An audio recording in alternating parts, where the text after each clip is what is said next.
The morning of August 2010 began with an unusual disturbance on Cypress Road in the suburbs of Bakersfield, California.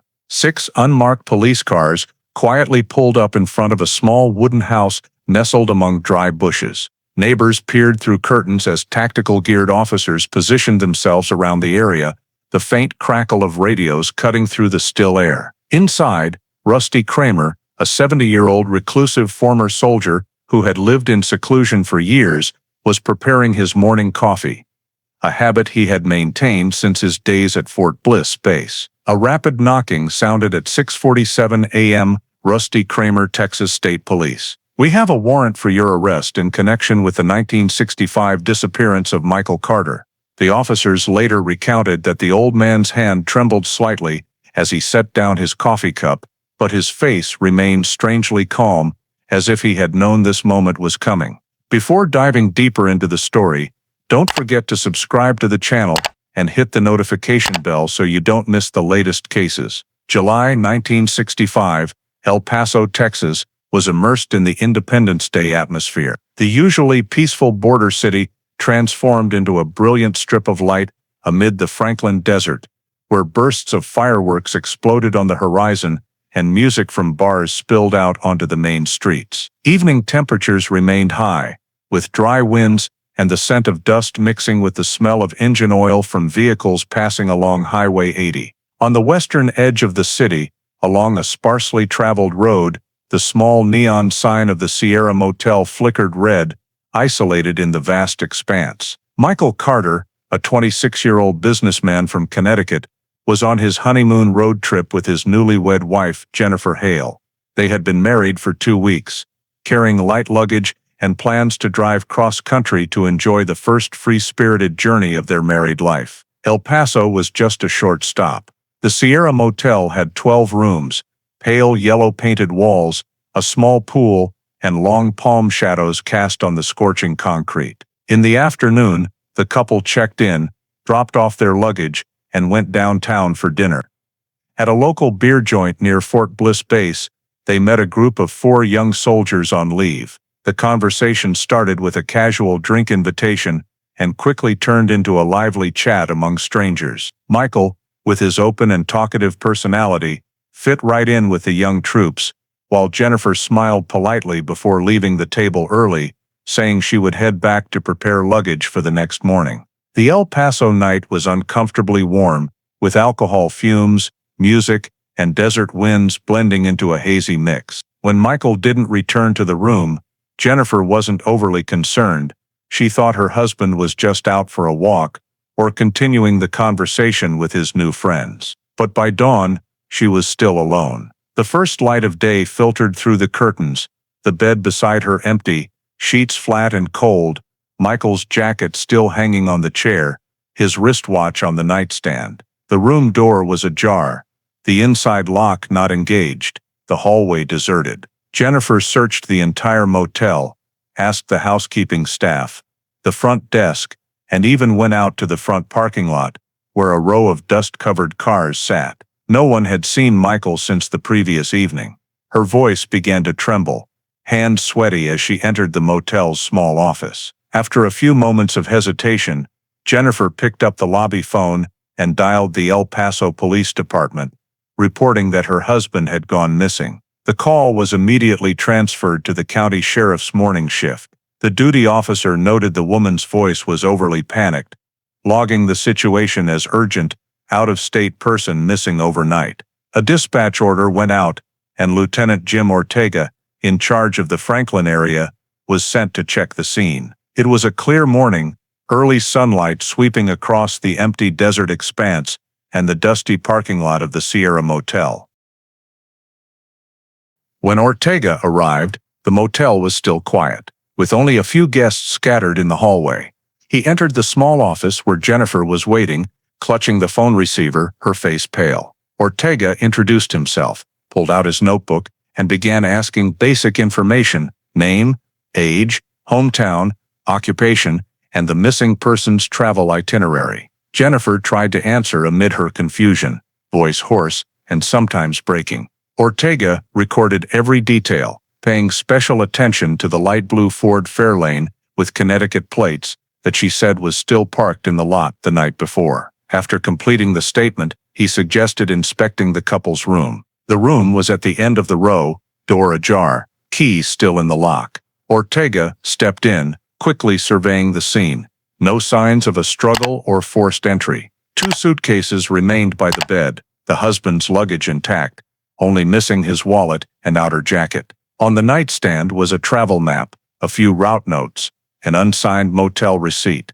On the tile floor was a broken glass tumbler, water-streaked, long under the sunlight, slanting through the curtains. He noted the scene, had photos taken, measured distances, then continued checking the bathroom and windows. Everything was neat, no signs of break-in or struggle. Ortega preliminarily concluded that the man might have left voluntarily during the night, but the disappearance was not ordinary. After documenting the room's condition, Ortega returned to the front desk for more information. The motel manager said they heard nothing unusual overnight, but remembered the group of 4 young Fort Bliss soldiers who had been drinking beer with the out-of-state couple at the nearby Rio Lounge bar. They returned to the motel near midnight, but Michael Carter was not seen with his wife. Ortega instructed the manager to preserve the guest register from the previous night for verification and directed staff not to clean the room until further notice. He noted the names of other guests, room positions, and views toward the parking lot for potential security camera checks, if any existed. Stepping outside, Ortega surveyed the small gravel parking lot in front. The spot Jennifer pointed out, where the Ford Fairlane was usually parked, was now empty. Faint tire tracks remained under the sand layer. He crouched down, examined them, then measured the track width with a tape and noted it in his book. Ortega knew the car vanishing at the same time as its owner was a serious signal. He radioed dispatch to request an additional patrol unit to sweep along Mesa Street Highway and notified traffic police to check rest stops westward. Back in the office, Ortega finalized the scene report. Every detail was entered into the initial report: missing person, a 26-year-old male Connecticut resident staying at Sierra Motel since July 4th, lost contact, morning of July 5th. He recommended classifying the case as missing with suspected criminality and opening a separate file for tracking. The report was signed at the same time. Jennifer confirmed her statement. Before leaving the motel, Ortega told her to stay put, await patrol updates, and assigned an officer to secure the scene. That afternoon, at the county central office, the first line was typed into the case log: EP 65-247, missing person, Michael Carter. From that moment, the incident was officially recorded in the El Paso investigation system as a disappearance of unknown cause, kicking off a district-wide search and screening process. That same afternoon, after nearly 3 hours sweeping the northern suburbs, the El Paso County Sheriff's Patrol Team radioed dispatch that they had located a light blue Ford Fairlane about 4 miles off Mesa Street on a dirt road leading into the Franklin Hills. Lieutenant Jim Ortega received the info and immediately headed out with 2 forensics officers. The red dirt road wound through sparse desert scrub, narrow enough for only a small truck. When the patrol vehicle stopped, Ortega got out, standing about 20 meters from the scene for an overall view. The Ford Fairlane stood out in the arid landscape, a thin layer of dust on the body and windshield. One front wheel was sunk deep in sand, the hood slightly tilted. The driver's door was ajar, but no signs of people around, no long skid marks or collision signs. The car seemed deliberately stopped. Ortega ordered a 50-meter perimeter blockade, using nylon tape to mark the area and posting warning signs. Officers were told to leave everything untouched until the forensics team photographed and sampled. The discovery site was in wilderness, east flank of Franklin Mountains, west, a dry riverbed. Far off, a barbed wire fence, stretching toward the border. Ortega noted in his book, flat terrain, no other tire tracks besides the access road, no footprints or drag marks in the sand. He observed the car's orientation, nose facing south, matching the direction back to the city. A large rock sat by the driver's door, possibly where the driver rested or used to chock the wheel. Ortega requested full-scene photos from 4 angles and marking every detail. On the ground, wind-blown sand formed fine ripple patterns. About 3 meters behind the car, a dark streak stained the dirt. Ortega bent down to check, lightly touching with a metal probe and noting the dry, hard surface. He signaled the technician to collect a sample for testing. A few steps from the streak was a small glass shard, glinting in the sun, possibly from a cracked car window. The air was silent, only distant patrol engine noise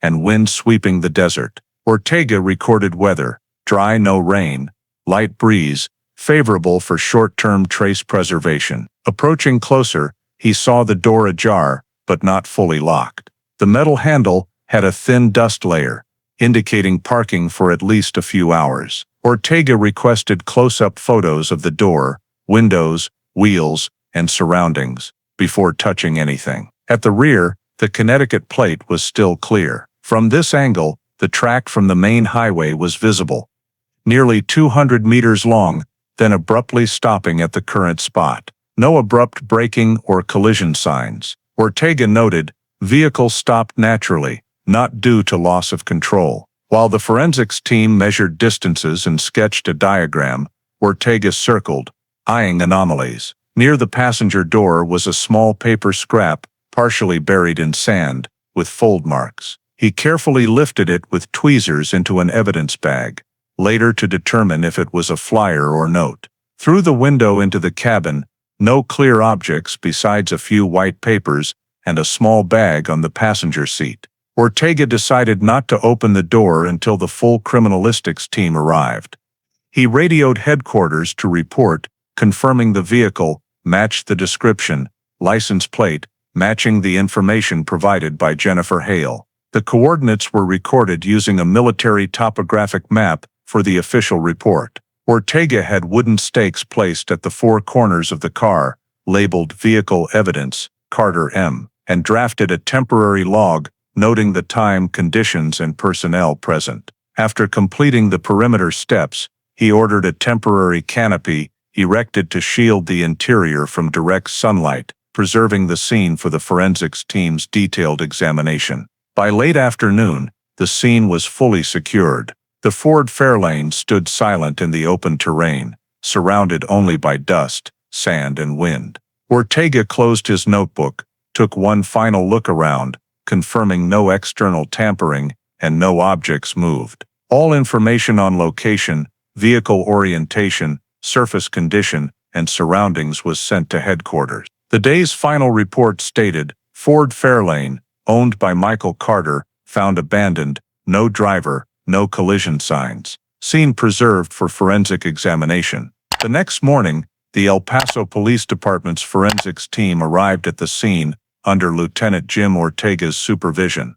The area around the Ford Fairlane had been guarded overnight, the barricade tape intact, position markers undisturbed. The morning air was dry and cold, sunlight slanting across the fine sand coating the vehicle. Ortega reviewed the temporary log, confirming all details before allowing the team to begin.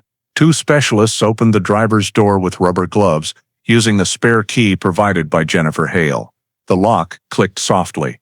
The door creaked open, a mix of metallic dust and scorched sun filling the air. Inside, the cabin was dark and stifling, upholstery dusted thinly, but the floor and steering wheel showed unusual marks. As light hit, a forensic specialist noticed a dark brown streak running from the gear shift to the footmat, dry and spreading at the edges. Ortega leaned in, examined with a flashlight, then ordered close-up photos, marked with tag #1. Beneath the gear shift, a small gray-blue fabric scrap was caught on the metal edge, rough and thicker than typical clothing material. The scrap was cut free with small pliers and sealed in a separate evidence bag. Checking the driver's seat, the team noted a small crack in the windshield on the driver's side, spiderweb fractures spreading from a slight dent, possibly from an internal impact. Ortega ordered all doors open for ventilation, then proceeded with a systematic area-by-area check. The glove compartment was empty, except for a few motel flyers, a pencil, and a folded map. No wallet, Idaho, or other personal items. The back seat was clean, no disarray, but the floor had a fine sand layer, indicating the rear door had been opened in the desert. The right passenger door had light scratches and a smudged handprint-shaped dust wipe. All were photographed and labeled as evidence. The second specialist examined the exterior. They found a paint chip at the driver's door edge and short slide marks in the sand near the front wheel, as if someone had stepped out and paused. Ortega crouched to measure the slide angle, noting direction from inside the vehicle, out the driver's door, stopping 60 centimeters from the body. He noticed the right front wheel was sunk deeper than the others, but no abrupt braking signs, consistent with a deliberate stop rather than a crash. While checking the trunk, the team found thick dust accumulation, no recent heavy objects placed there. However, in the right corner, a small streak like dried blood soaked into the fabric liner. This sample was collected and sealed, tagged #2. Another from the driver's seat tagged #3 for comparison. Ortega leaned against the door, watching the log grow line by line. The small details formed an incomplete picture, but enough to suggest something unusual. The driver seemed to have stopped abruptly, opened the door, and never returned. After completing documentation and evidence collection, the specialists placed sealed bags in a mobile storage unit. Ortega signed off on each bag, countersigned by 2 patrol officers, as witnesses. He ordered the car towed to the department's impound for further mechanical inspection. Before leaving, he paused a few minutes, eyeing the dusty old Fairlane, sunlight glinting off the cracked glass like an unhealed wound. Every step followed protocol, scene intact, evidence fully collected, report completed by late morning. The preliminary report sent to El Paso headquarters stated, dried blood found on floor and gear shift, unusual fabric scrap caught in metal crevice, abnormal windshield crack, no theft or external collision signs. All samples sealed and sent to the forensics lab for blood type and fabric origin analysis. Lieutenant Ortega's temporary conclusion in the final notes: Michael Carter's Ford Fairlane shows signs of a violent scene, cause undetermined. Further lab results needed before next investigative steps. Immediately after the Ford Fairlane examination and samples were sent for testing, Lieutenant Jim Ortega held an urgent meeting with El Paso Police Department representatives to launch an expanded search phase. The case had escalated beyond a routine missing person. The dried blood in the car forced reconsideration of all temporary hypotheses. Ortega was ordered to coordinate with the El Paso Sector Border Patrol and Fort Bliss Command to extend the search to the Franklin Desert and the Rio Grande Riverbank, areas with complex terrain and little traffic.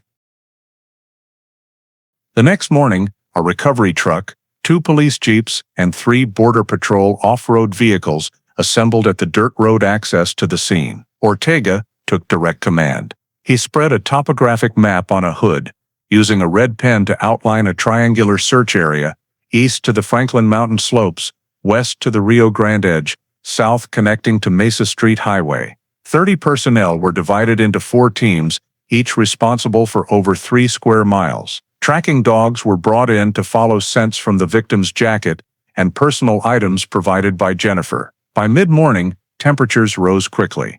Desert winds whipped fine dust into eyes and mouths, making movement difficult. The first search team followed tire tracks imprinted in the sand near the Ford Fairlane's location. The tracks did not match Michael Carter's vehicle, narrower width, deeper tread, consistent with military Jeep tires. Ortega measured and photographed, ordering 2 officers to log details. The tracks ran parallel to the dirt road for about a quarter mile, then veered west, fading on a windswept slope. He marked coordinates on the map, noting secondary trace, possible nighttime movement. Nearby, the Border Patrol team swept the dry riverbed. Only a few small puddles remained from the rainy season. They used iron hooks to probe rock crevices and bushes, but found no human traces or personal items. One officer spotted an empty beer can and cigarette butt near a low tree, possibly roadside litter. Ortega checked, noting the can's brand, a local beer matching what was sold at the Rio Lounge, where the soldiers drank. He had it bagged as secondary evidence, sealed in plastic, labeled evidence type, undetermined direct relation. At noon, the search teams regrouped briefly on a high dune. From here, the entire desert expanse to the Franklin foothills was visible. Ortega noted in his log that the terrain was mostly open, no cover, so nighttime travel would be hard to misnavigate unless deliberate. Under the harsh sun, he recognized a clear fact: anyone leaving the main road at that hour either knew the area well or had a specific reason. In the afternoon, Border Patrol used infrared binoculars to scan the western border adjacent area. A few odd sandslides were found, like short heavy object drags, but measurements showed only about 20 centimeters wide, possibly small wheel marks or wind-caused sand collapse. Ortega still had them logged with coordinates and time. Every detail was carefully recorded, his years of experience teaching him that in this arid land, a strong gust could erase all traces in hours. By day's end, the combined results showed no victim signs, no body, no identifiable personal items within a 5-mile radius of the car. Only Jeep tire tracks, scattered objects, and a complex topographic map needing further analysis. Ortega briefed the Fort Bliss representative on the vehicle type possibility. The base captain confirmed many soldiers on leave that month often used military Jeeps off-duty, unregistered for civilian use. This information caught Ortega's attention. In the report sent to headquarters late afternoon, he wrote, "Military Jeep tire tracks found near scene. No victim traces, no body, no personal items. Desert terrain and strong winds hinder trace preservation. Consider possibility of leave soldiers in area on incident night." That conclusion closed a long desert day, the sun setting slowly behind the Franklin Range, casting a cold light over the pale golden land. Ortega folded the map, stood silently gazing at the vast emptiness. The disappearance had outgrown routine, and all clues now lay in the fading tire tracks in the sand. That same evening, as the search results report was sent to headquarters, Lieutenant Jim Ortega shifted to a new investigative direction. The military Jeep tire tracks near the scene reminded him of the Sierra Motel manager's statement: 4 young Fort Bliss soldiers had dined and drank with the Carters the night before the disappearance. Ortega contacted the Fort Bliss military police commander to verify identities. Records confirmed the 4 on leave at that time: Rusty Kramer, technical corporal mechanic, Josh Adkins, private brothers Greg Ross and Zach Ross, both signal soldiers, all in the same platoon, present in the city over Independence Day, authorized 3 days off. The base provided their temporary barracks address near Dyer Avenue. Ortega immediately requested summons for questioning. The next morning, the 4 soldiers were brought to El Paso Police Headquarters. Ortega led the initial interrogation, with a military police representative present to ensure protocol. The small room had white lights, a metal table, and 2 recorders ready. Starting with Rusty Kramer, reportedly closest to Michael during dinner. Rusty, about 25, tall, close-cropped hair, even and cold voice. He said the group met the Carters at Rio Lounge, drank beer, talked travel. Per Rusty, near midnight, Jennifer left first, Michael stayed a bit for cards. Around then we got up. I thought he went back, Rusty said. Ortega asked about leaving. How did you travel? We walked, bars near the motel. Rusty insisted. No one drove a Jeep that night.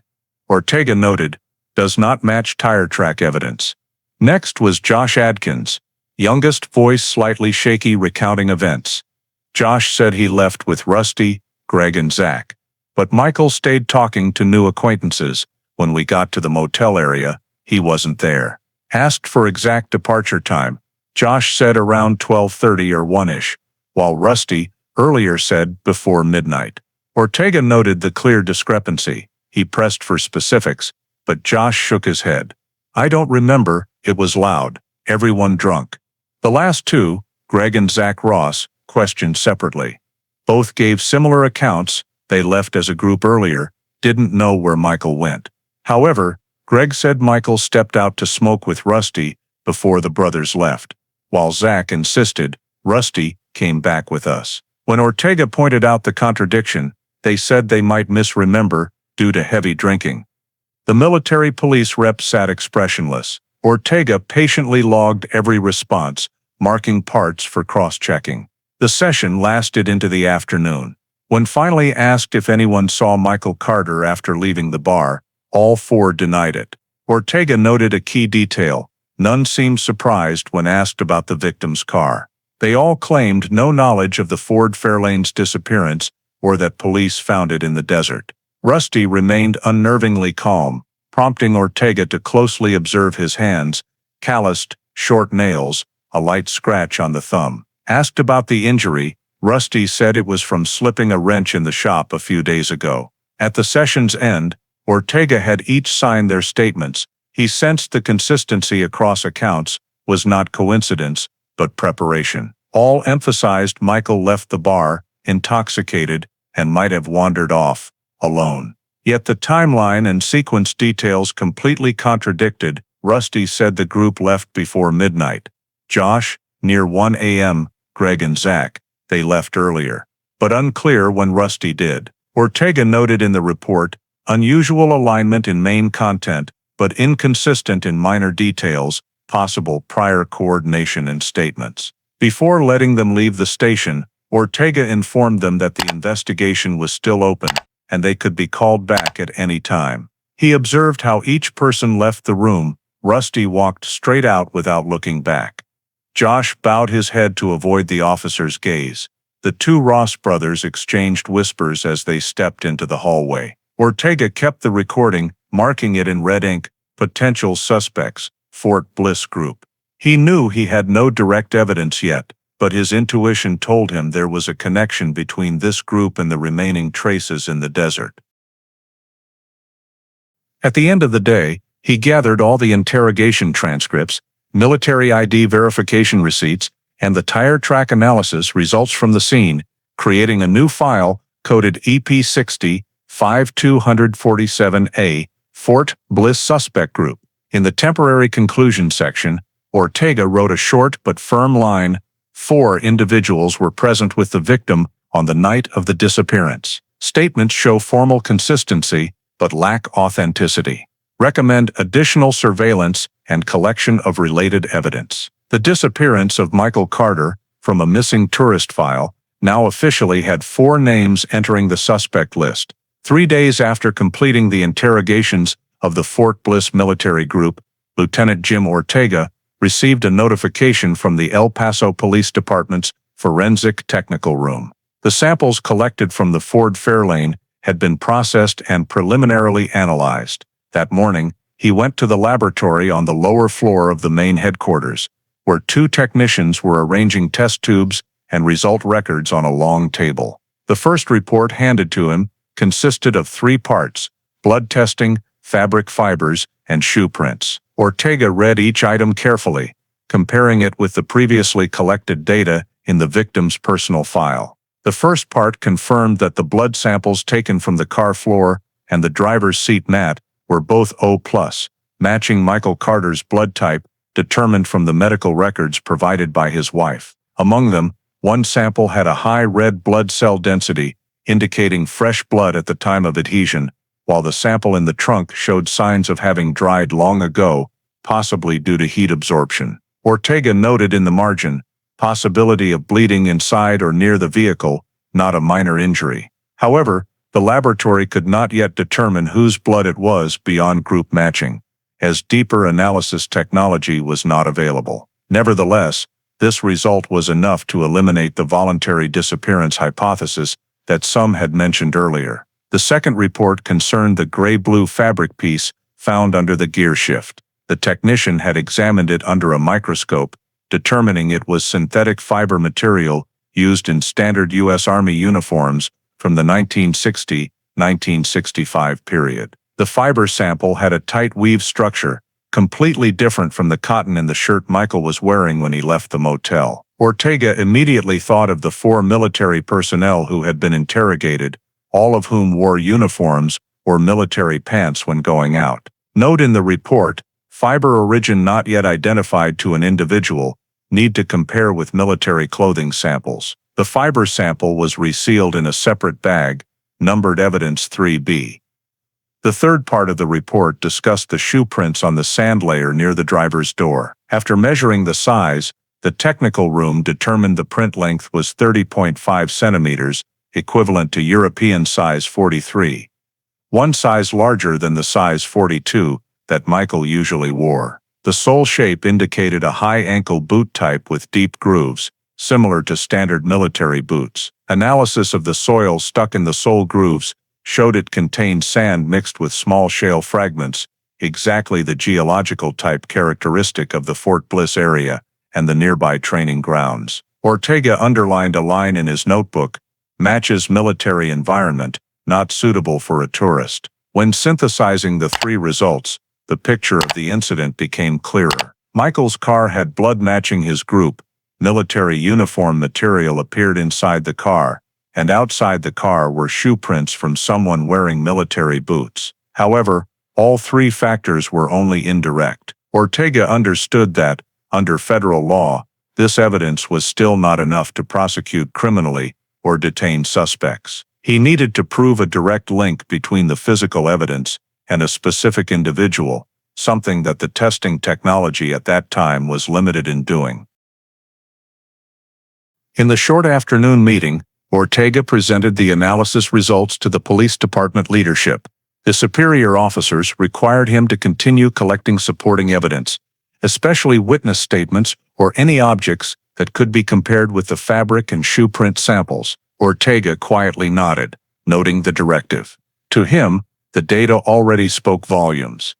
This disappearance was no longer just a matter of a couple getting lost in the desert, but a sign of violent action involving a third party. In the evening, returning to his private office, Ortega reviewed each page of the transcripts. The image of the dust-covered car, dried blood stains, gray fabric piece, and Rusty Kramer's calm face in the interrogation room kept alternating in his mind. He added a final note to that day's summary.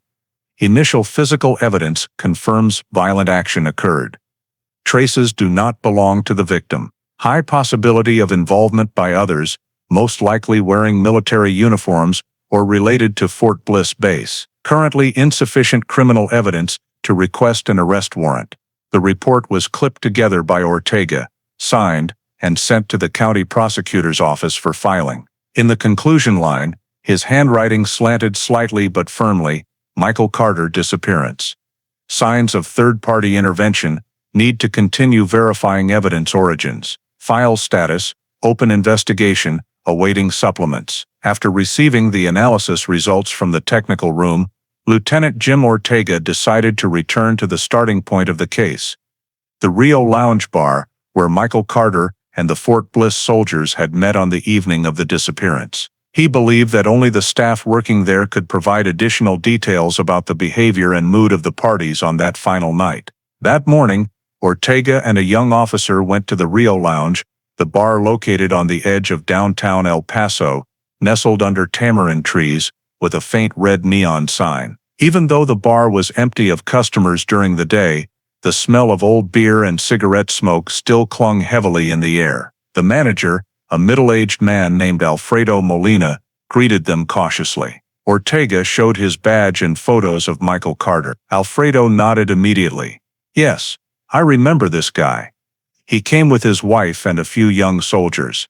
They sat at the table near the jukebox." When asked about that evening, Alfredo said they drank beer for nearly 2 hours, looking cheerful at first, but then no longer as friendly as before. He remembered Michael winning a few small games in the dice-throwing game that the soldiers had set up. When it was Rusty Kramer's turn to lose consecutively, the atmosphere changed. The blonde soldier seemed to lose his cool, his voice louder than usual. The other customer laughed, said something that annoyed him. Alfredo recounted, his hand drawing a circular motion in the air symbolizing the throwing of a glass. Though there was no fight, he confirmed that the two men's voices were clearly tense, no longer the joking kind. Ortega continued asking, "Did you see them leave the bar together?" Alfredo thought for a moment and replied, "I saw the soldier leave first. The customer followed a few minutes later. The wife left early. I remember because she left a tip." Ortega recorded the statement in detail. then requested to meet the server from that evening. A young woman named Maria Sanchez, the table server, was called to the back room of the bar. She clearly remembered the holiday night because the bar was very crowded, with live music and fireworks outside. They sat in the corner by the window. The husband was very polite, but got drunk pretty quickly. The one named Rusty laughed and talked loudly, occasionally slamming his hand on the table. I brought beer out 3 times. The last time I saw the two talking quietly but harshly. Maria said she was standing a few meters away, couldn't hear the content but saw Rusty leaning toward Michael, pointing outside the door. Then both stood up. I thought they were going somewhere. The husband said, "Just a minute," then followed the soldier out. I didn't see them come back, Ortega asked. Are you sure it's the man in this photo? Maria looked at Michael's photo again, nodding slightly. Yes, I remember his striped shirt clearly. When he went out, he was still holding a beer bottle. The two statements matched on the important point. Michael and Rusty left the bar in a tense state, and that was the last time anyone saw Michael. Ortega had the entire content transcribed into the record, obtaining signatures from the witnesses. Before leaving the bar, he observed the morning scene again. Sunlight shining through dusty windows, wooden tables worn with beer mug marks. In his mind, the image of that night began to form: initial fun, alcohol, teasing words, a small conflict enough to lead to confrontation. Back at headquarters, Ortega synthesized the statements with the physical evidence analysis results. The military uniform fabric and shoe prints at the scene now had additional context. They were not random appearances. However, he understood that there was no legal element strong enough yet to request an arrest warrant. What he had was only indirect accounts and physical evidence not yet identified to an individual. The final part of the report sent to the El Paso County prosecutor stated clearly: witnesses confirm conflict between Michael Carter and military personnel Rusty Kramer on the night of July 4th. The two left the bar in a tense state, after which the victim disappeared. Evidence at the scene indicates the presence of someone in military uniform near the time of the incident. However, no direct witness to violent acts or linking evidence to a specific suspect. Recommend continued surveillance, collection of additional supporting evidence. The report was submitted at the end of the day, marking the first shift in the case from the verification phase to criminal suspicion. Ortega sat back in his office, looking out the window at the empty street. Under the dim light, everything seemed silent, only the wind from the desert direction blowing in, evoking the empty scene where the car was abandoned. He knew that, although there was not enough basis to prosecute yet, the pieces were starting to fit together. A bar, a small conflict, a group of people in military uniforms, and a dust-covered car in the wilderness. After completing the report sent to the prosecutor and not yet receiving feedback on prosecution, Lieutenant Jim Ortega continued to implement additional search work according to the initial plan. He believed that the Rio Grande River area, where the tire tracks disappeared into the sand, might still retain some traces that the desert wind had not yet erased. At the beginning of the following week, the El Paso Police Department search team coordinated with Border Patrol forces to deploy a second sweep along the east bank of the river. The terrain there was arid, the riverbed shallow and scattered with small puddles remaining after the rainy season. Wild grass grew knee-high, interspersed with dark fragmented rock patches. Ortega commanded from a mobile command center placed on a high slope, using binoculars to observe the groups moving in horizontal lines. The sun was intense, temperatures rising quickly, making the search difficult. The officers moved slowly, scanning with the naked eye, while using probes to check areas with strange objects. Near mid-morning, a young officer in the northern group raised his hand to signal a stop. About 200 meters from the command center position, he discovered something caught in the grass by the water's edge. When Ortega approached, the object became clearer: a crumpled fabric piece, silver gray, stuck to a dry branch. The wind blew lightly, making the fabric flutter, revealing a faint dark streak in the middle. Ortega bent down to observe, recognizing it as part of a men's shirt, the chest torn, buttons broken, cotton material faded from the sun. He used gloves to lift it, spreading it out on the sand. The dark streak turned deep brown, looking like dried blood. Immediately, he requested the technical team to set up a small boundary around the area and record fully. The fabric piece was photographed from 3 different angles before being collected into a sealed bag. Ortega asked an officer holding the map, "How far is this position from where the car was found?" "About 800 meters, Lieutenant, southwest direction." That distance lay exactly on the line connecting the dirt road where the Ford Fairlane was abandoned and the dry river area. This trace thus became the first piece connecting the 2 areas. When checking carefully around, the search team found no additional noteworthy items. The ground was covered with dry leaves and fine sand, no new shoe prints or drag marks. A technician used a quick reaction probe to determine the nature of the dark streak on the shirt, the result showing a weak positive reaction for hemoglobin. Ortega noted in his book, "High possibility of human blood." The shirt piece was numbered evidence #1265, taken to the mobile cold storage vehicle for transfer to the city laboratory. Upon returning to the command center, Ortega reported via radio to the station. He said briefly, "Discovered blood-stained evidence in the river area, about half a mile from the car scene. Sending for urgent examination." The response from the switchboard confirmed receipt, while requesting he note the exact coordinates and weather conditions. The wind began to strengthen, whipping up blinding sand around the dry river, erasing the new footprints left behind. Ortega ordered a temporary halt to the search during noon to avoid safety risks, instructing the team to directly protect the area until data collection was complete. In the afternoon, he personally brought the evidence bag to the laboratory. The technical experts received it and began the blood group testing process using the standard agglutination method. Nearly 2 hours later, the preliminary report was printed. The blood sample on the fabric was O+, matching Michael Carter's group. No signs of contamination or mixing with animal blood. Ortega read carefully, folded the paper, feeling in his heart a bit of relief for confirming the relevance, yet heavier because that clue seemed to push him closer to a conclusion he was not yet ready to admit. He returned to the station in the late afternoon, entering the results into the EP65247 file system. The supplement was typed slowly.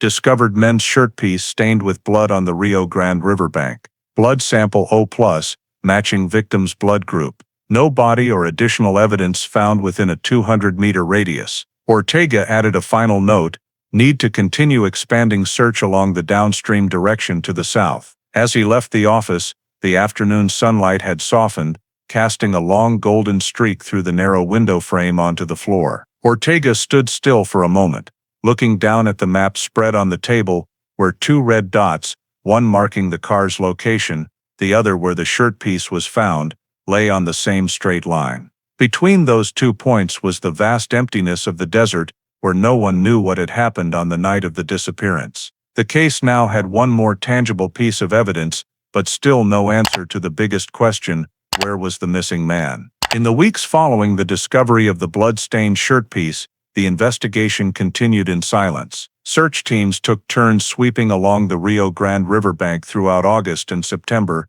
expanding the range nearly 10 miles southward, but the results remained unchanged. No additional evidence, no body traces, no one had seen Michael Carter since Independence Day night. The shirt piece was considered the only evidence with a direct link, but it only confirmed the victim's presence in that area. Lieutenant Jim Ortega reread the test results multiple times, trying to find a detail he might have missed, but every number, every note led to a dead end. Over the next 3 months, he maintained regular meetings with the El Paso County prosecutor.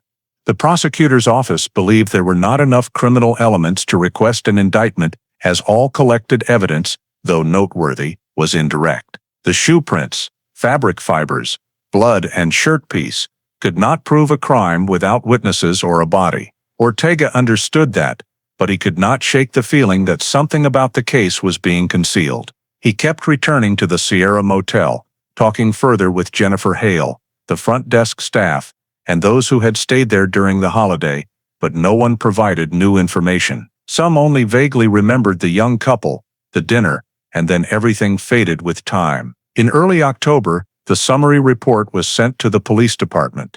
The introduction clearly stated, "After 4 months of investigation, no additional authentic evidence has been found regarding the location or condition of the missing person. Per investigation procedure, the case is temporarily suspended pending additional data." Ortega read that report on a chilly Monday morning.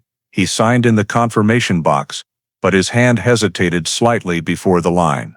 Status: suspended. All the efforts, from the early days under the desert sun to the late nights reviewing maps, now condensed into a single word: suspended. At the county's central storage office, the evidence items were transferred to the preservation vault. The black-painted metal box was labeled EP60-5247, Michael Carter. Inside were the military uniform fabric piece, the blood-stained shirt piece, copies of the car scene photos, and small sealed bags containing soil samples and broken glass. Each bag had Ortega's signature and the specific collection date.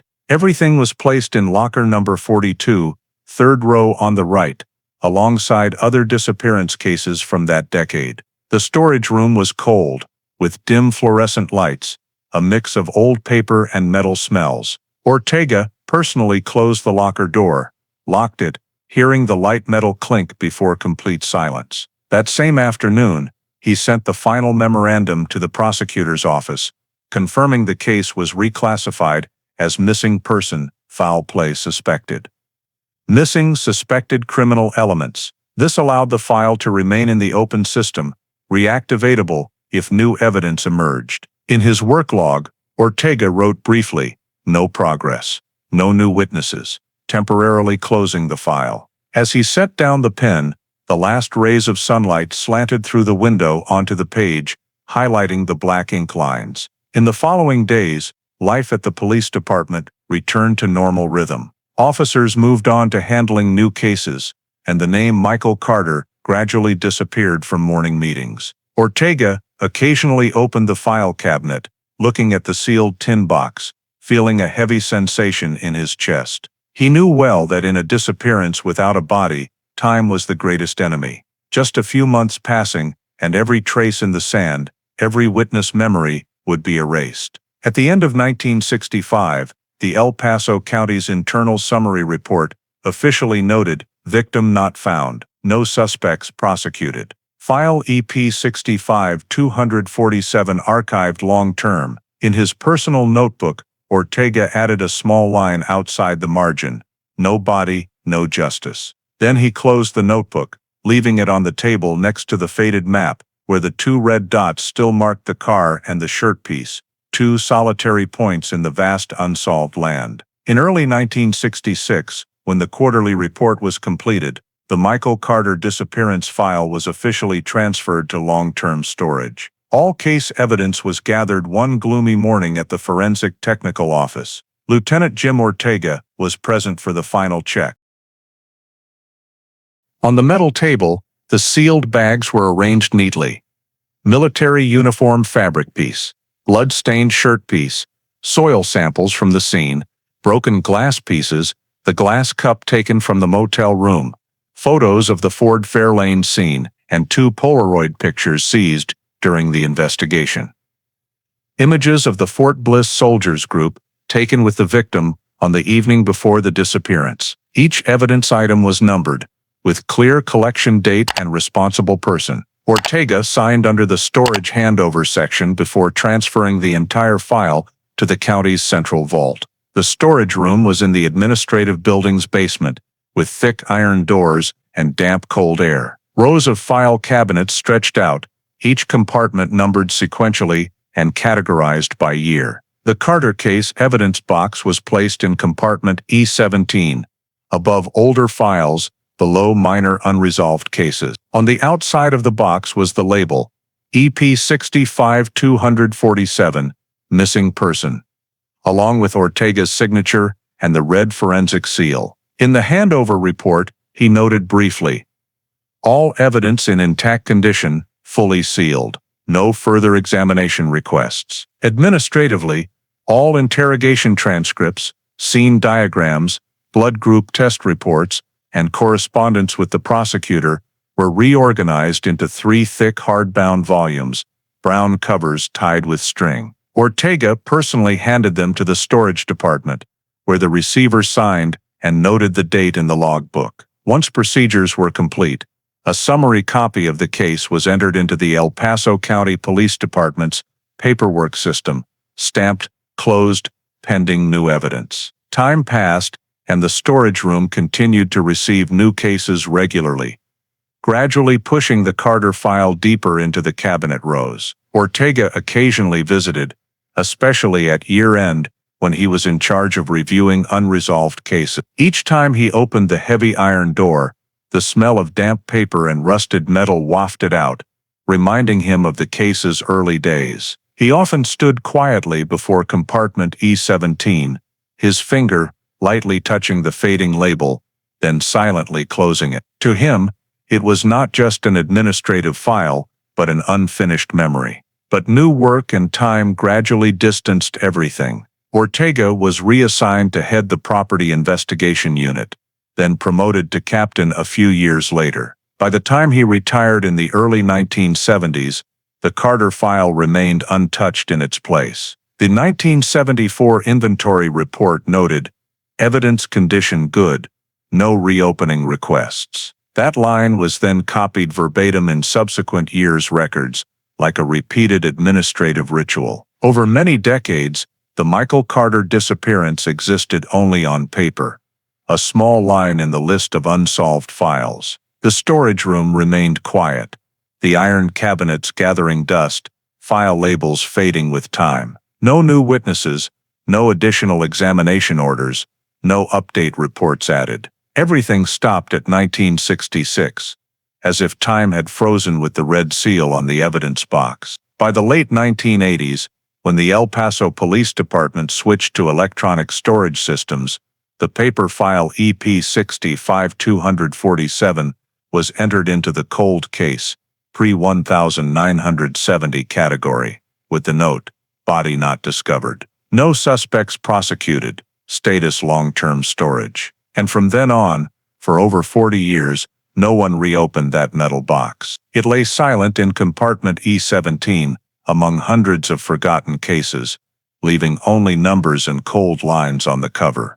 Michael Carter, missing, July 1965. In early 2009, more than 40 years after the Michael Carter file was sealed, the El Paso Police Department began implementing the Cold Case Review and Digitization Project, a large-scale federal program to recover and re-examine unresolved cases before 1980. The goal was to transfer all paper files to electronic data systems and reassess examination possibilities with new DNA technology. Many young officers were mobilized, along with a small group of experienced investigators assigned to check cases with suspected violence. In that group was Detective Miguel Ortega Jr., recently appointed as the digitization technical team leader. He was the son of Lieutenant Jim Ortega, the one who had handled the Carter disappearance in 1965.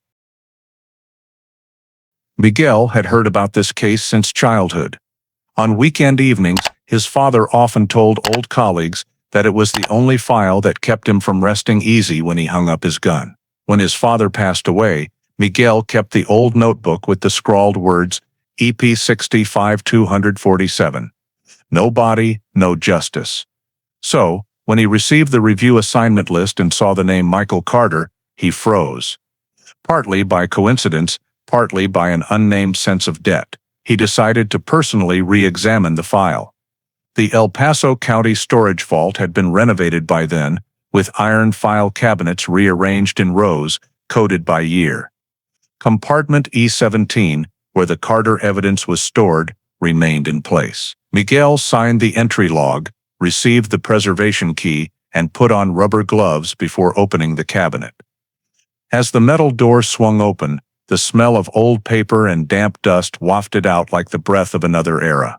The black-painted tin box appeared, its lid still bearing the faded red label, EP-65-247, Michael Carter, 1965. He gently placed the box on the inspection table, broke the seal, and began inventorying each evidence item. Inside, all evidence bags were still complete.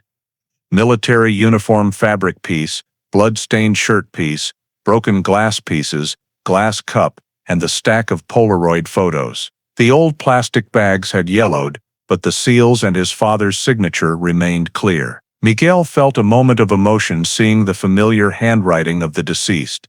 He checked the condition of each sample, noting meticulously, sample #3B fabric, still intact, dry, no mold, possible DNA extraction. Meanwhile, the blood-stained shirt piece had mostly oxidized, difficult to analyze, while the glass and cup held only commemorative value.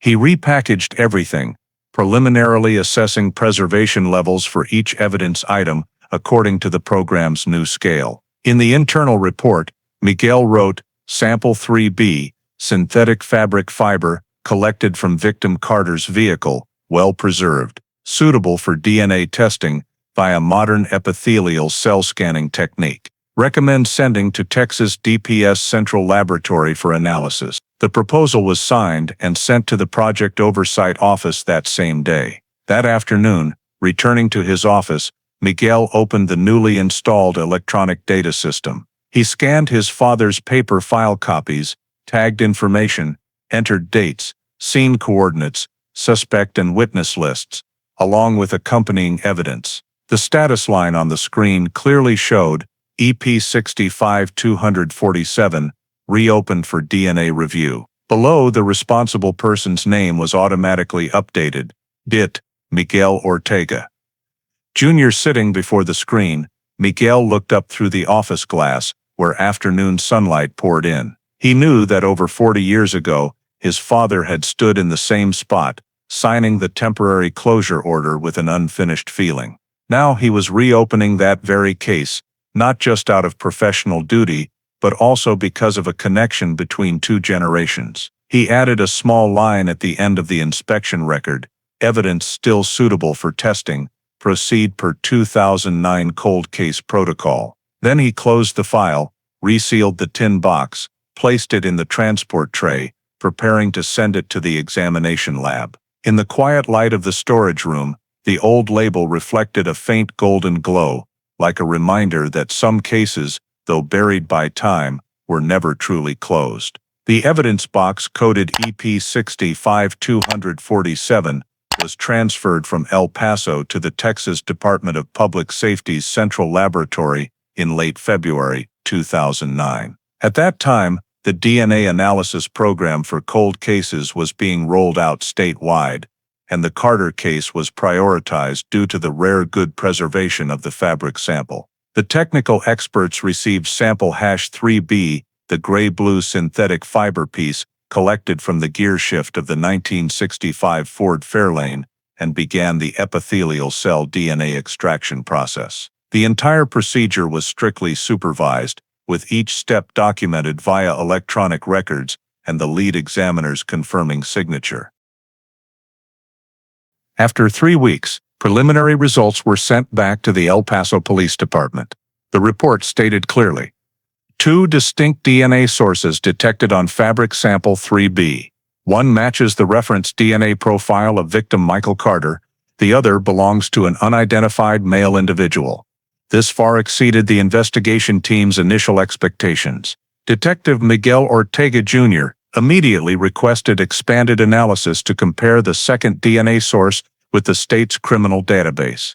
The sample was scanned and automatically cross-referenced through the CODIS system. Just 2 days later, a match result appeared. The second DNA sample matched perfectly with the biometric profile of Rusty Kramer, who had been arrested in 1978 for assault in a bar fight in Austin. Miguel read the results with his heart pounding.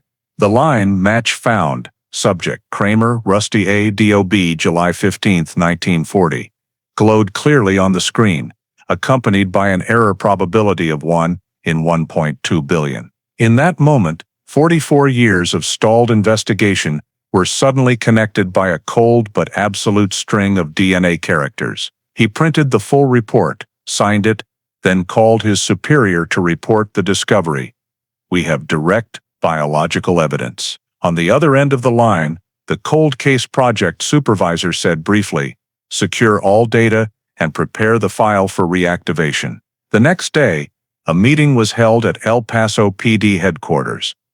Miguel presented the testing process in detail, along with genetic analysis charts and hereditary marker comparisons. The evidence showed that the synthetic fabric recovered from the victim's car contained human skin cells, not the victim's, and the genetic markers matched perfectly with Rusty Kramer's sample stored in the criminal database. Forensic experts confirmed no possibility of contamination or cross-mixing. The final conclusion from Texas DPS stated, "Second DNA source has 99.9999999%.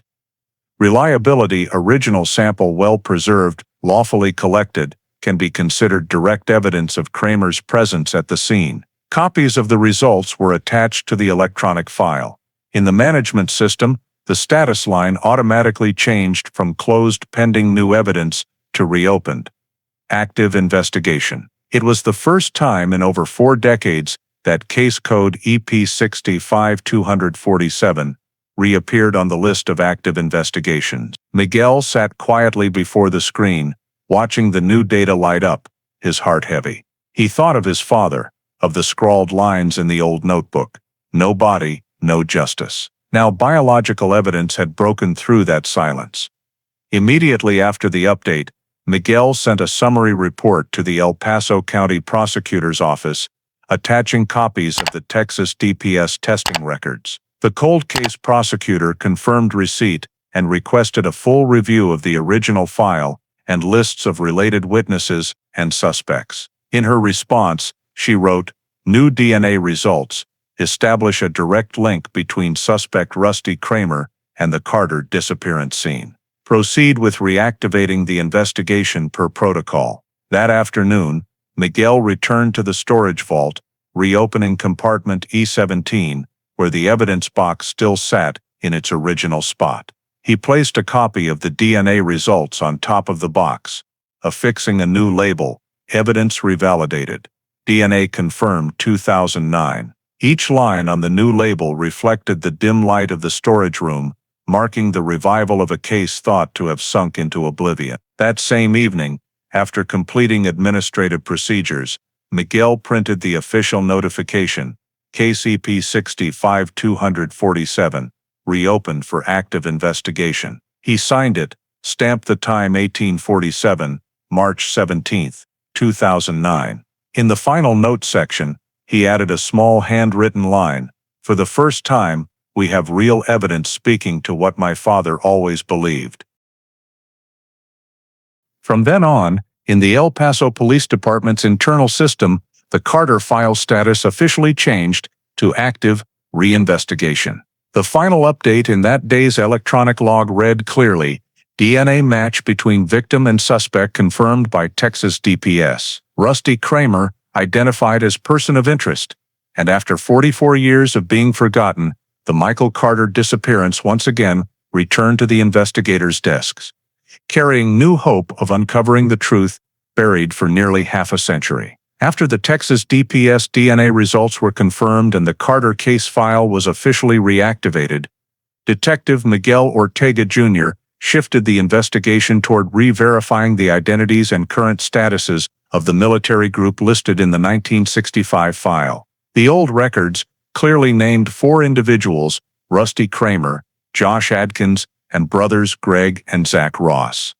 Miguel began by accessing the federal military database to look up discharge records and current residences for each. The data showed Rusty Kramer left the military in 1968, then moved to California to work as a mechanic. Josh Adkins was discharged the same year and settled in Tucson, Arizona. The Ross brothers lived on the East Coast. Greg had died in 1994 in a traffic accident, while Zach was still alive but out of contact with the military. Miguel printed all the information and pinned it to the investigation board in his office. 4 old photos, taken from the 1965 Polaroid file, were placed parallel to the current records. He stared for a long time at Rusty Kramer's face, light blonde hair, eyes half smug, half cold, now aged over 4 decades. But still the only person all evidence pointed to. However, to ensure procedure, Miguel needed confirmation from living witnesses. He decided to start with Josh Adkins, who had been interrogated by his father in the original file. After several weeks of sending interstate requests and receiving support from Arizona authorities, Miguel located Josh's address in a Tucson suburb. The nearly 70-year-old man, with silver hair, lived quietly in a small house. When invited for an interview, Josh agreed immediately, without requesting a lawyer or showing defensiveness. The meeting was recorded per protocol. At first, Josh spoke slowly, his voice hoarse, but when Rusty Kramer's name was mentioned, his eyes changed. "I figured sooner or later this would come back," Josh said, "because I know none of us told the whole truth that night." Miguel asked him to recount everything from memory. Josh closed his eyes for a moment and began, after drinking beer, Rusty and Michael argued over betting money. Rusty was hot-tempered, but Michael wouldn't back down either. When Jennifer left the bar, Rusty told me he was going out to talk privately with Carter, just to make peace. They left the bar, and that was the last time I saw Michael. Miguel took notes on every sentence. He asked, "Did you see what they left in?" Josh replied.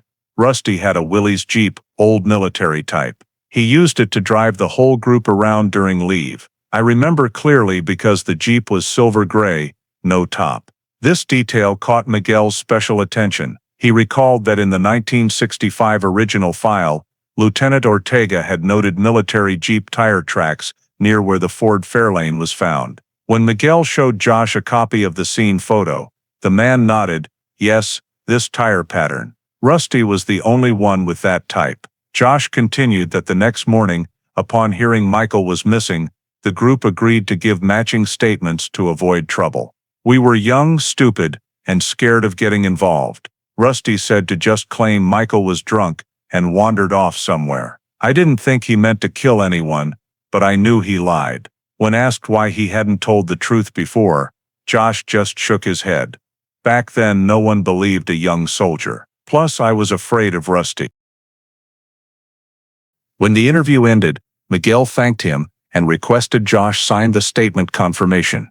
He looked at the elderly man sitting before him, knowing what he had just heard filled the gap his father could never cross.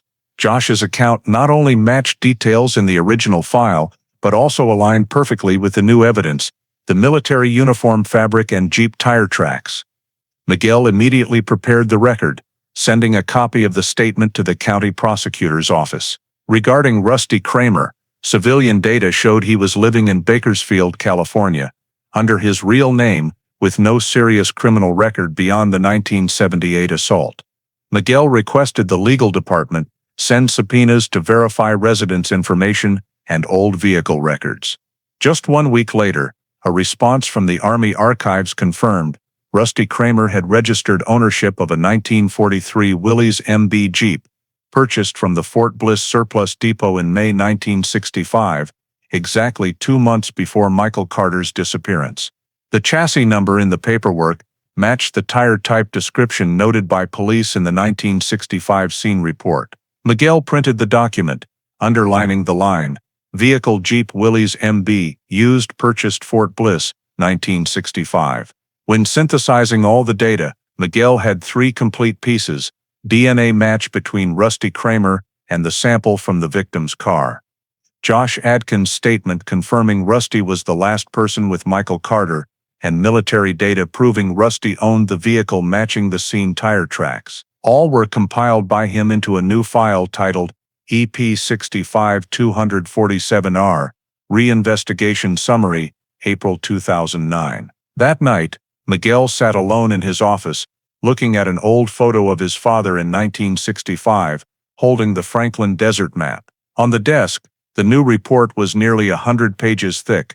The cover clearly printed, "Suspect Rusty Kramer link, physical and indirect witness evidence confirming presence at scene." In the final section of the record, he wrote by hand a short line, "After 44 years, the chain of evidence has finally closed the loop.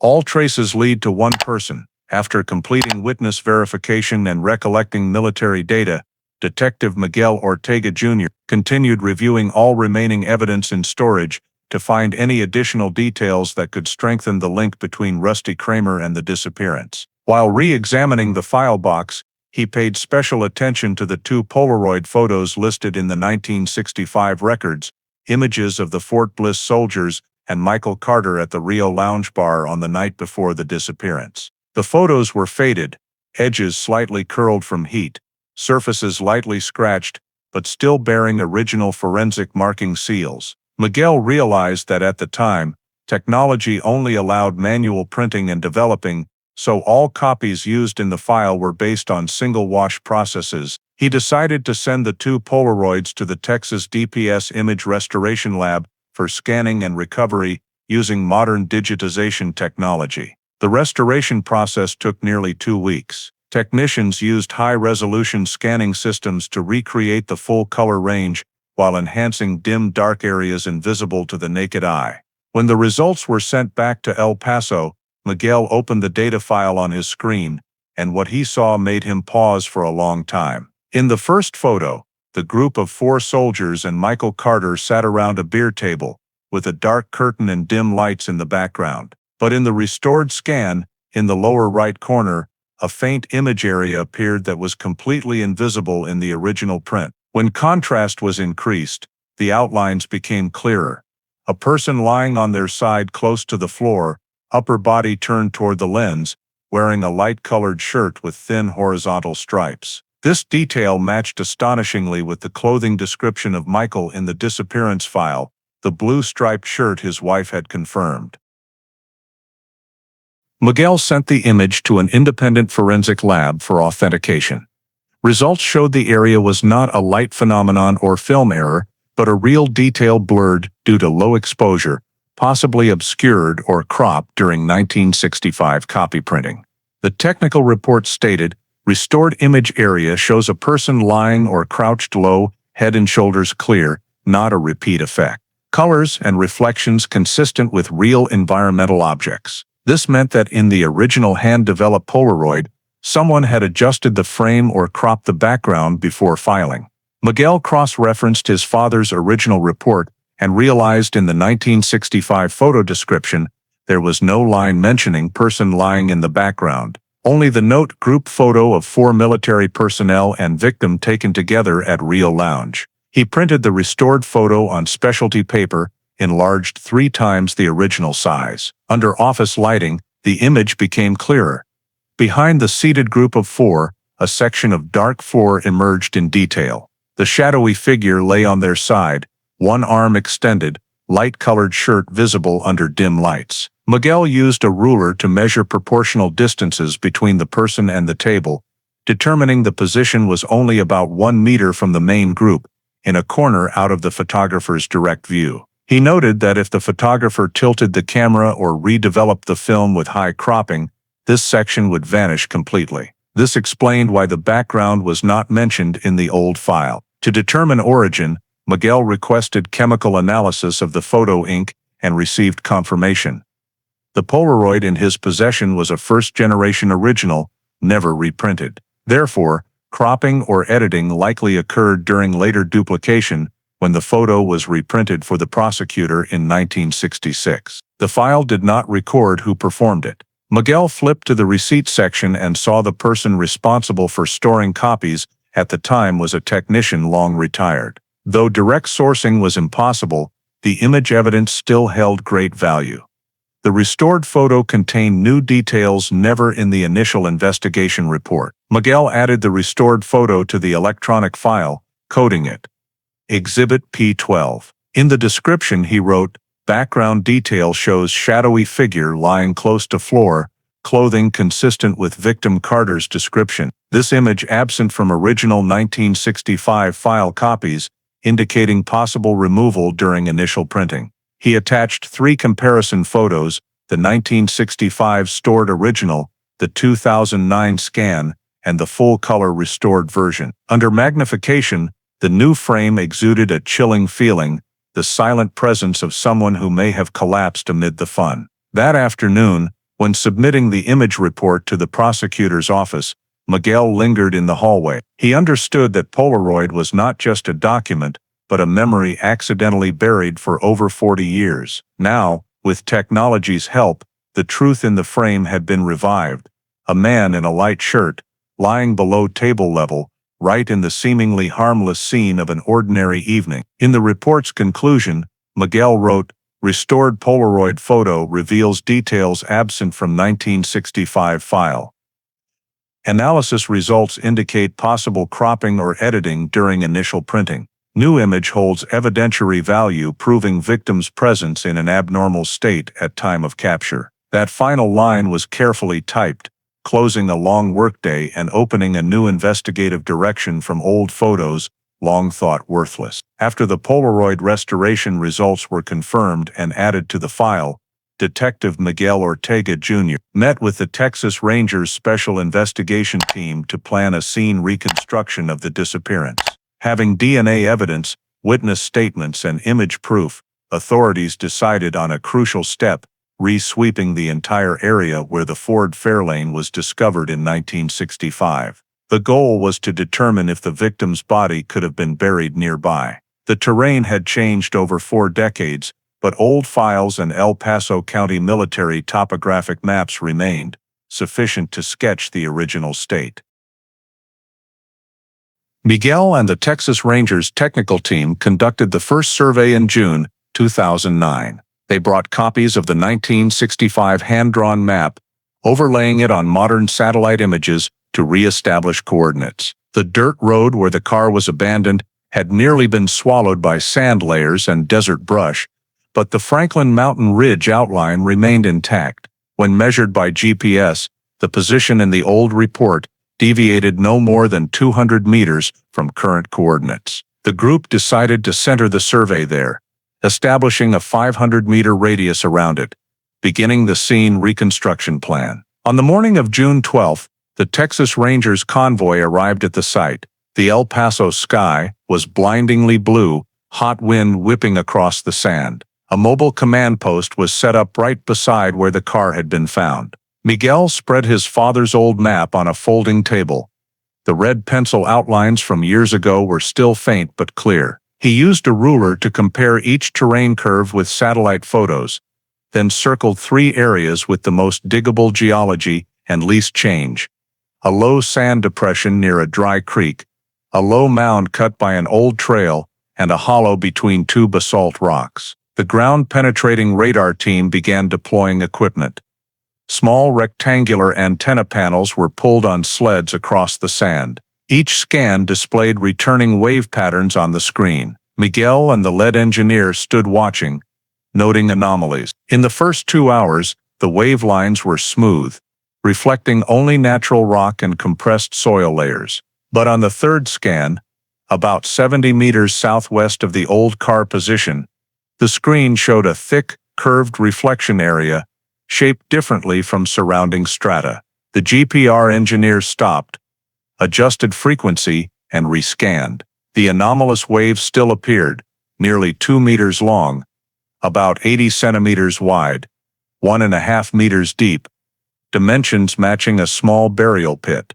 Miguel ordered the area marked with wooden stakes and red string. He noted the GPS coordinates, then requested 5 additional perpendicular scans to confirm result stability.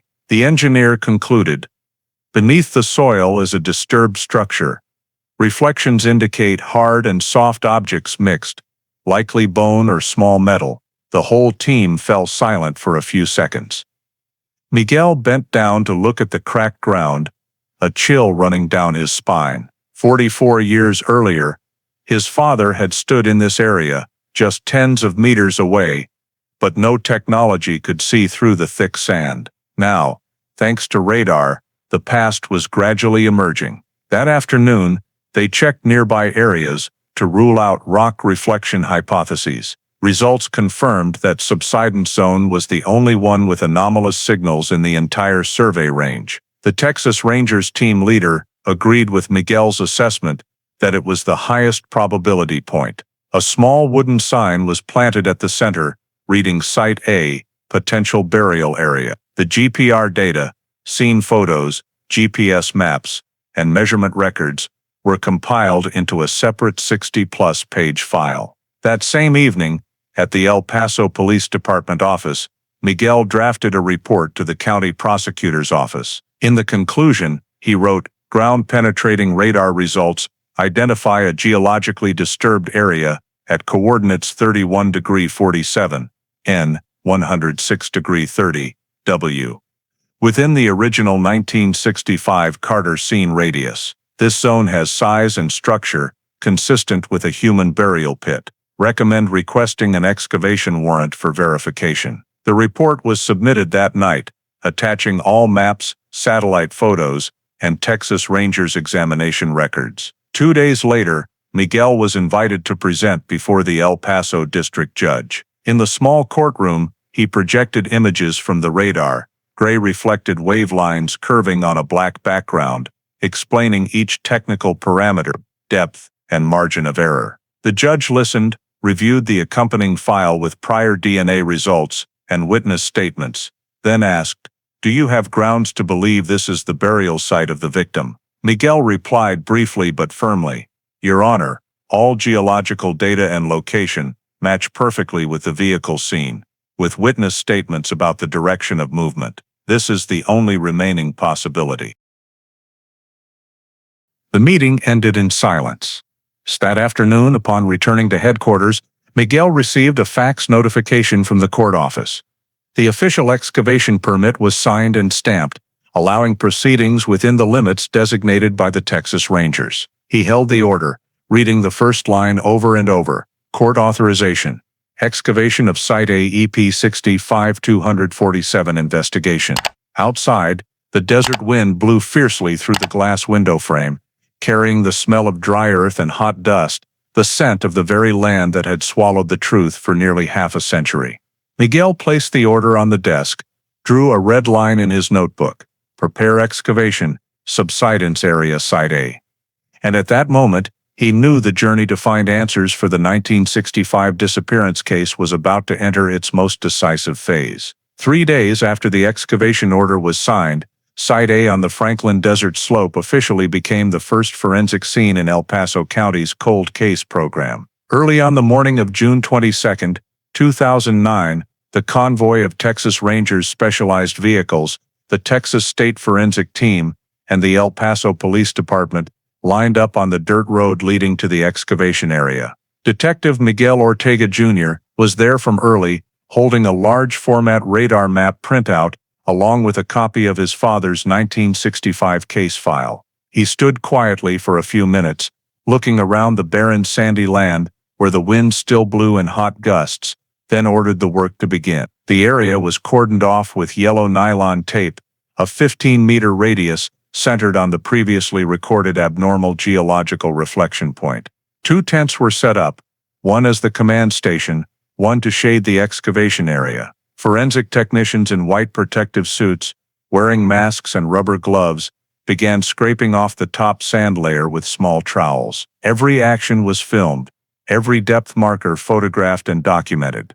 The outdoor temperature rose to nearly 40 degrees, but no one left their position. Miguel monitored from the outer edge, occasionally checking the map to ensure the digging direction matched the coordinates. About 2 hours later, at a depth of nearly 1.5 meters, a technician called out when the shovel tip hit something hard. The sand layer was gently brushed away, revealing a small curved bone fragment, a human rib. The entire team immediately stopped, switched to finer tools, carefully brushing away the surrounding soil layers. Gradually, part of the skeleton became clear. Shoulder blade, arm bones, and skull tilted to one side. The surrounding soil was darker, indicating it had once been moistened. A section of leather belt was still wrapped around the hip area, the metal buckle rusted but intact in shape. Near the right wrist position, a metal object reflected light, a silver Breitling watch, large round face, metal band oxidized. Miguel immediately recognized it as the detail mentioned in his father's file, victim wearing Breitling watch, black dial. He took a deep breath, feeling both stunned and calm, knowing this moment was the turning point of the entire case. The entire area was temporarily sealed for overall photography, Experts measured the lying direction, depth, burial angle, and head orientation of the body. The preliminary scene report noted, lying on left side, head facing southwest, average depth 1.4, 8 m. No coffin or protective items. Decomposition signs consistent with over 40 years. When the entire skeleton was excavated, the large bone fragments were wrapped in sterile cloth bags and transferred to the forensic vehicle. The belt and watch were placed in separate bags, numbered #2109 and #2209. Miguel signed each seizure document, his eyes still following the silver watch in the plastic bag, its dim metallic gleam reflecting under the sun. That same afternoon, the body was taken to the El Paso County Medical Examiner's office. Chief Forensic Pathologist Dr. Harold King handled the autopsy. The process lasted 3 days, during which femur bone and tooth samples were sent to Texas DPS for DNA comparison with Michael Carter's existing profile from old blood samples. Personal items were also cleaned and photographed for restoration. Under the microscope, the belt showed natural cracked leather fibers, no cut marks, while the watch still mechanically functioned, with hands stopped at 2:47. Surprisingly matching the time the victim was said to have left the bar, according to 1965 witness statements. When the DNA results came back, the line on the report couldn't be clearer. DNA profile from skeletal remains matches reference sample of Michael Carter. The legal next of kin, ex-wife Jennifer Hale, was officially notified after dental record comparison. After 44 years, the identity of the man who disappeared in El Paso in 1965 was confirmed. The cause of death examination report was released on June 30, 2009. The conclusion stated, skull structure shows right vault fracture, 8.4 centimeters long, extending to temporal bone, signs of fractures in right ribs, 2-4, no bullet damage. Skull fracture consistent with strong impact from blunt object, likely hard metal surface. Dr. King determined the cause of death as severe cranial trauma from external force.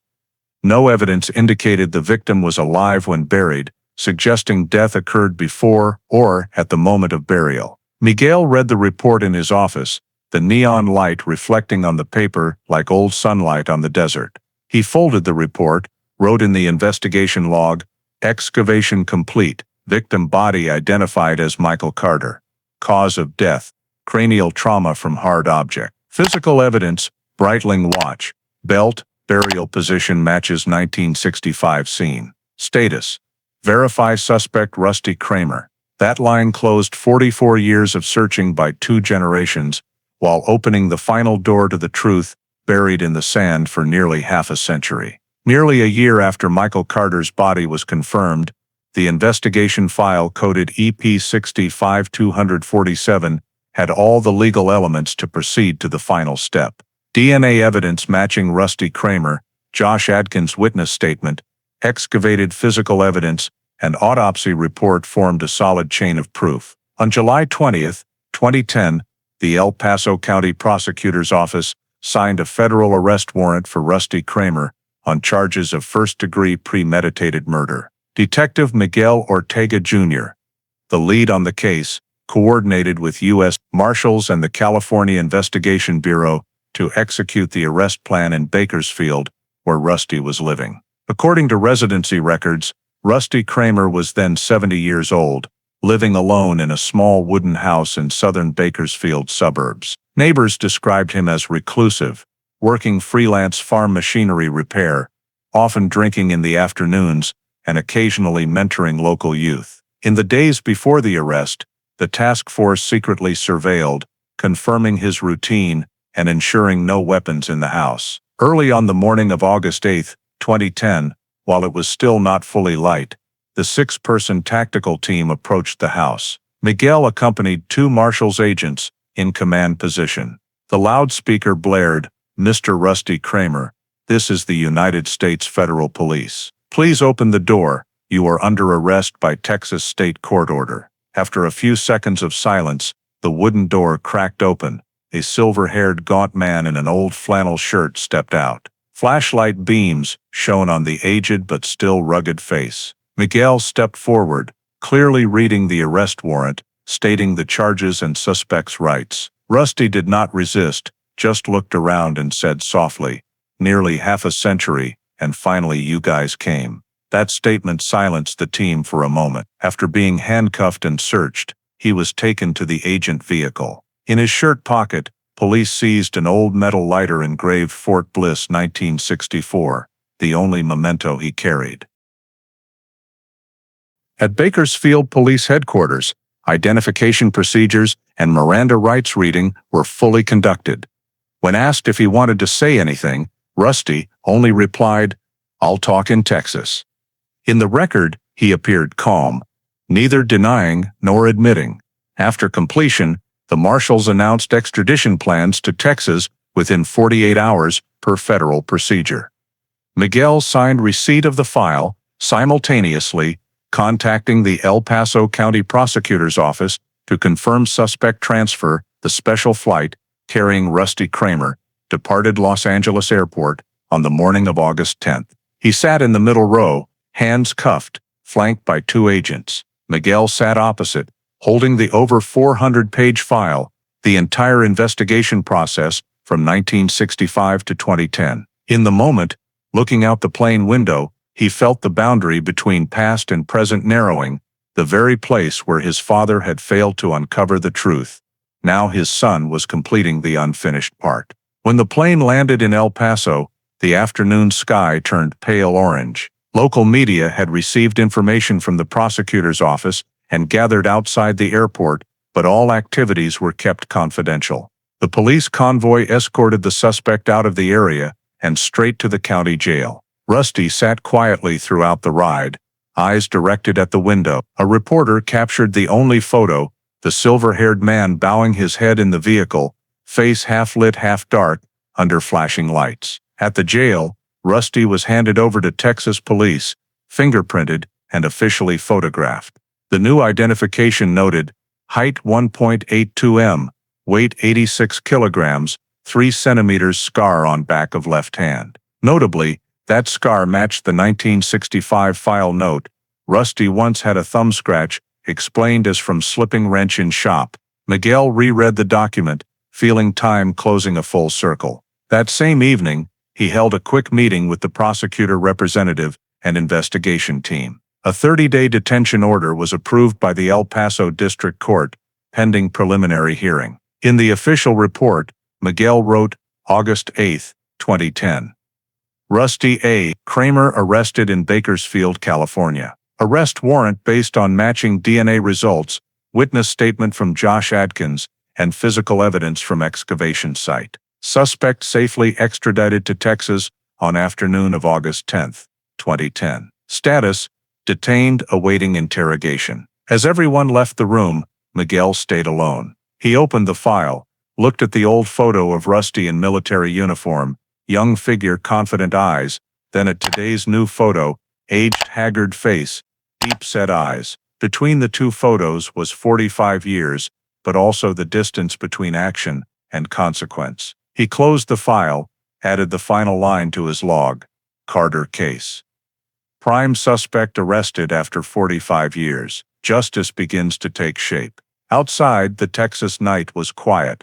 The wind from Franklin Desert still blew through, carrying the golden dust of old memories, dust that now, after nearly half a century, was finally starting to be brushed away. On August 12, 2010, 2 days after extradition to Texas, Rusty Kramer was brought into the El Paso Police Department's interrogation room. The small room, fluorescent lights shining white on the metal table, recording device in the middle. Detective Miguel Ortega Jr. personally conducted the first interrogation session, with the prosecutor representative and the suspect's appointed lawyer present. Before starting, Miguel reread all of Rusty's legal rights under Miranda, confirming the suspect understood and agreed to voluntary statement. Rusty sat still, eyes drowsy, voice hoarse. "I'm old, I don't want to carry it anymore, I'll talk." The interrogation was fully audio and video recorded. When Miguel opened with a question about the night of July 4, 1965, Rusty looked down at the table, hands clasped tightly. He spoke slowly, voice slightly trembling. That night, we drank a lot. Michael was laughing and talking, then started mocking about losing money. I lost patience, told him to step outside to talk. I just meant to scare him. Miguel asked, "Did he follow you voluntarily?" Rusty nodded. "Yeah, voluntarily." He carried his beer bottle, still laughing. Rusty recounted, after leaving Rio Lounge, both walked to the parking lot where his Jeep Willys was parked. He told Michael to get in, said he'd drive him back to Sierra Motel because he was drunk. But on the way, he brought up money again. He said, I owed him a few bucks. I said, "Don't mention it anymore." He laughed. In a mocking way, I lost control. Rusty paused for a moment, then continued, I braked the car in the middle of the dirt road, told him to get out. He pushed me. I pushed back. Then we wrestled. I remember swinging my arm. Maybe he fell. Head hit the car door. After that, no more sound. Miguel sat still, just nodding to urge him on. Rusty sighed. I felt him. No movement. I panicked, heart pounding. It was very dark, only car lights. I pulled him out of the seat, laid him on the ground. I didn't know what to do. I was afraid of jail, afraid of losing everything. I drove around, then stopped at a low spot near Franklin Mountain Slope. I dug a hole with the shovel in the car, buried him. I clearly remember, his belt and watch were still on him. Miguel asked, the position you mentioned, is it near the old road, about 70 meters from where the Fairlane was found? Rusty looked up, deep-set eyes. Yes, that's where I buried him. I thought no one would ever find it. This statement silenced the room. Miguel looked at Rusty's lawyer, who just nodded lightly. No objection. He said, my client confirms all statements are voluntary. Miguel continued, after burying, what did you do? Rusty said, I went back to town, met the group again at the motel. They asked where Michael was. I said probably went somewhere else. Next day heard about disappearance. I told them not to say anything. We promised to keep quiet. I thought no one would know. Miguel placed on the table the photo of the excavated Breitling watch. Rusty looked, aged face trembling slightly, eyes blurring. Yes, that's his. I remember the hand stopped near 3 in the morning, probably when I made him fall. Miguel asked, did you know he died on the spot? Rusty shook his head. I didn't know. I didn't check. I just thought he was unconscious. When burying, I believed he'd wake up tomorrow, but I was wrong. After 4 continuous hours, the preliminary transcript was completed, 18 pages long. Rusty signed confirmation on each line and agreed to use the statement in court. The end of the document clearly stated, suspect admits to scuffle leading to Michael Carter's death, confirms burial location at Franklin Mountain Slope area, matching excavation results on June 22, 2009. That afternoon, Miguel and the prosecutor representative held an internal press conference to announce the major progress in the case. The official report sent to the Texas State Justice Office stated Rusty A. Kramer's statement recorded, confirmed voluntary, details scuffle, and concealment of victim's body. Description fully matches forensic examination results, excavation location, and recovered evidence. The interrogation recording was copied, stored in 3 sealed copies as evidence numbers 31, 33, in the file. Rusty's voice sounded steady, hoarse, sometimes pausing.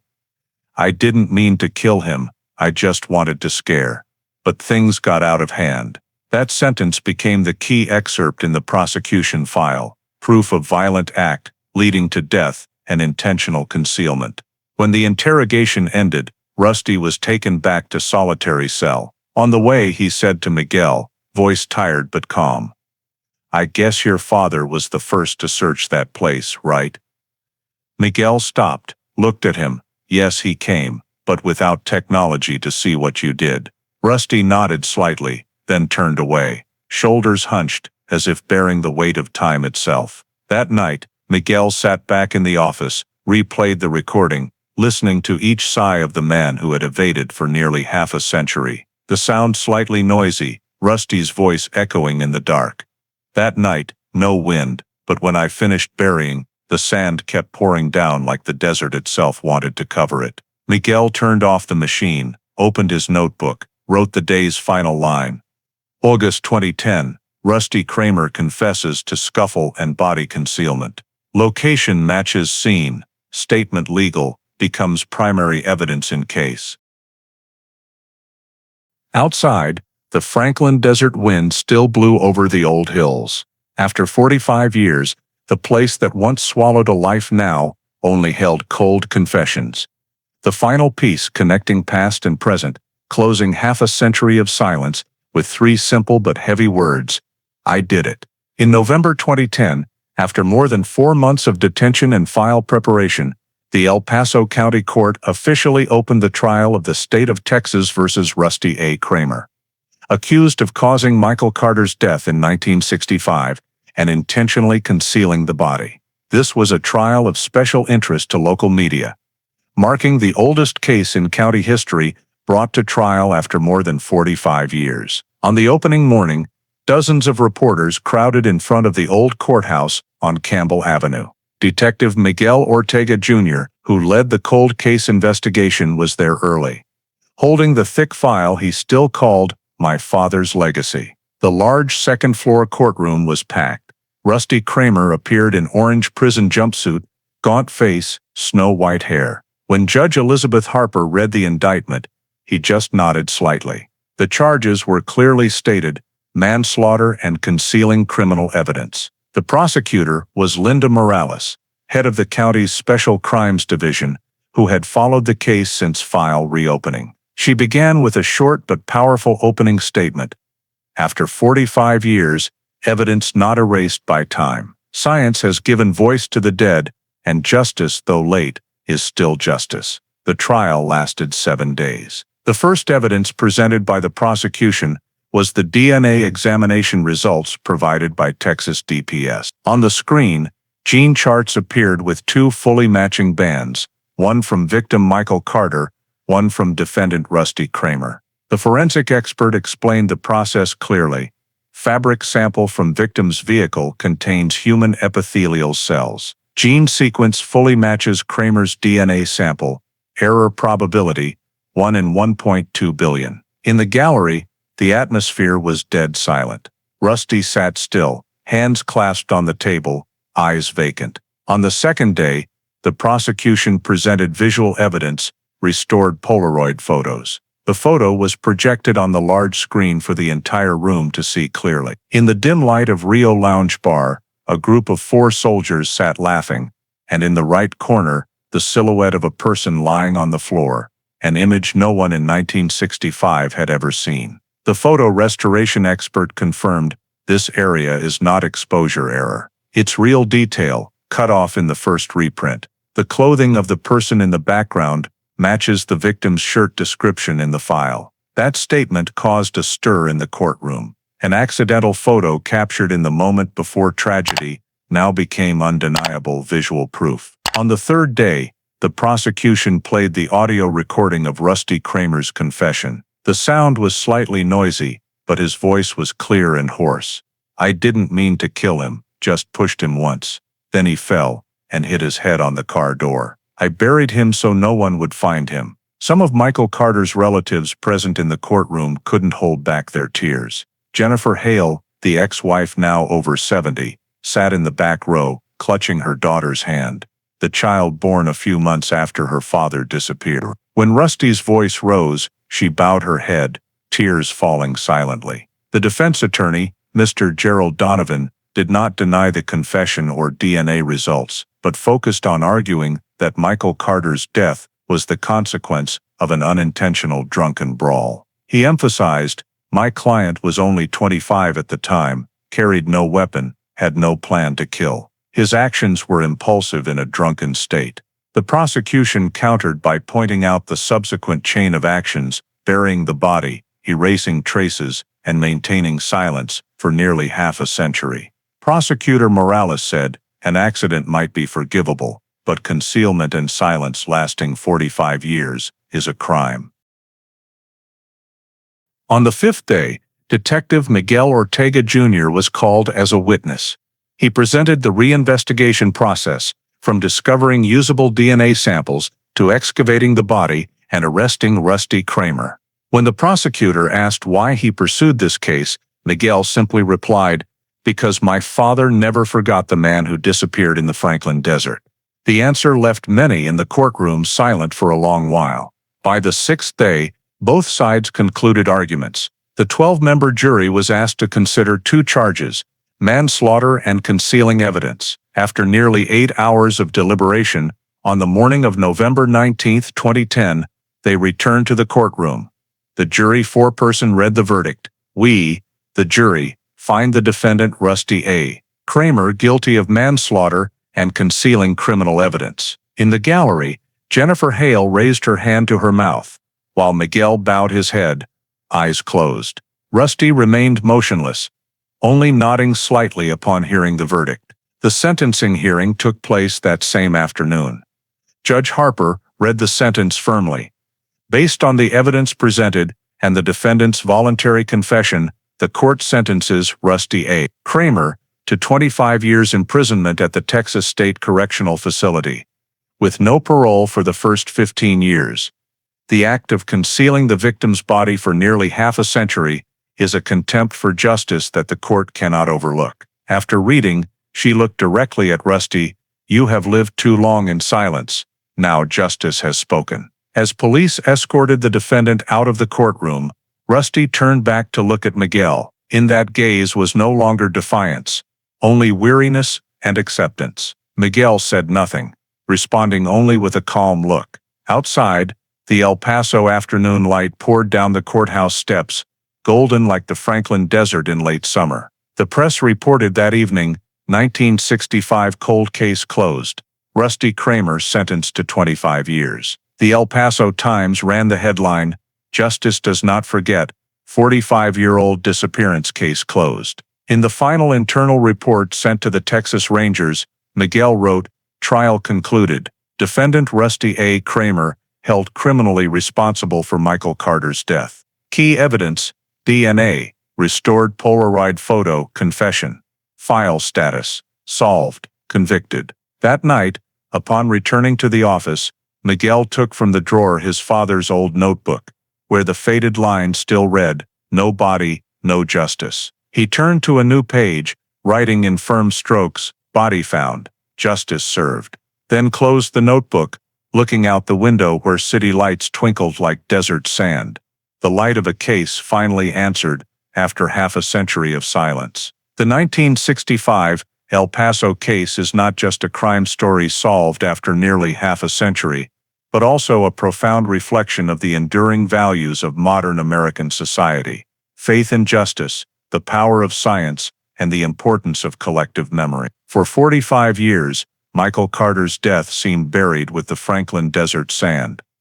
But the meticulous preservation of every piece of evidence, from the Breitling watch, blood-stained fabric scrap, to the old Polaroid photo, gave truth a chance to resurface. This story reminds us that justice may come late, but never vanishes if people continue to believe and persistently seek it. In a constantly moving society like the United States, where news and public opinion can cause things to be forgotten in days, the Carter case is a reminder that truth is not measured by speed, but by steadfastness and respect for process. Detective Miguel Ortega Jr., the son continuing his father's unfinished work, is a representative image of family values, of the belief that one generation can complete what the previous could not.